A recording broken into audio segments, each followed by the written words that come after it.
been camping pretty much all of my life in some shape, form, or fashion. But out of all my years of camping and staying in the woods, only a couple of times have I felt uh, uneasy enough that I needed to change my campsite, pack up and move during the night. This is the story of one of those times. The event took place in Arkansas, just across the mighty Mississippi River from the Magnolia State. I'd heard about a possible campsite at the end of a dirt road out in a cypress swamp. I made my way deeper and deeper into the swamp, half expecting to see Hattie's shack at any moment. I finally arrived just as it was getting dark. I quickly set about boiling some water for my nightly mountain house dinner, probably beef stroganoff. I had an overabundance of that particular meal, thanks to some friends.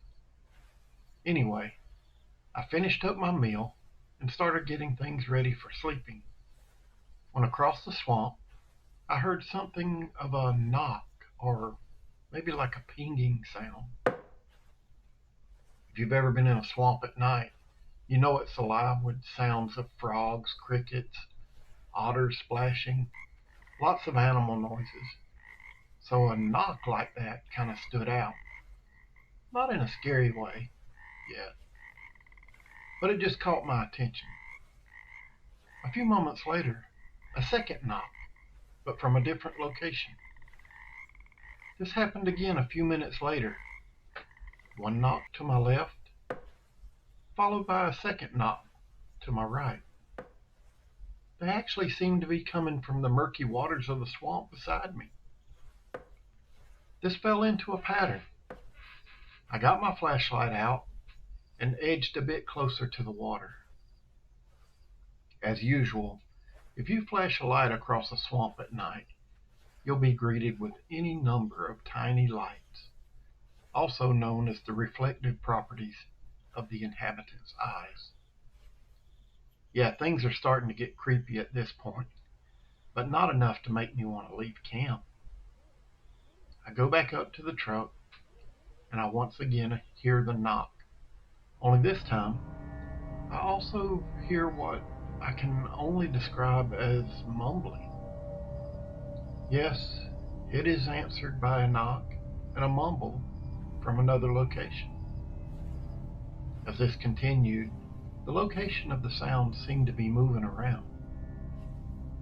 Somewhere during all this, my brain decides it's a great time to think about is the Queen of Dam back home and the stories we used to hear about that place. Well, as a kid, one of my favorite comic books was Swamp Thing.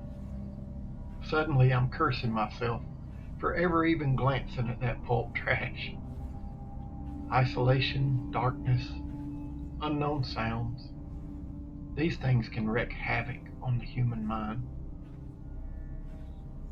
The sound continued, never picking up pace or anything, but they were joined with an occasional flickering light. It could have been wayward fireflies, the spark of a lighter, foxfire, swamp gas, any number of explanations. The sounds were absolutely real, though. I'd like to think I was having a close encounter with a couple of Bigfoots, and they were just curious about me. My more logical self is pretty sure there were some unsavory swamp people out there doing swamp people business, and they wanted me gone. In the end, I decided it was best for all of us if I rolled out to a spot I had seen just up the road. Luckily, with my truck set up, moving camp is very quick and easy. I've been asked many times if I'm not scared out camping alone. By and far, the answer is no. I'm certainly not afraid of animals. I have much respect for them, and I give them the distance they require. But I use common sense, and so far so good. What scares me is the other things you encounter. Other things can make a conscious decision to do you harm. Animals just react based on instinct and the situation. Of course, there are exceptions like cocaine bear, but that's a pretty big exception.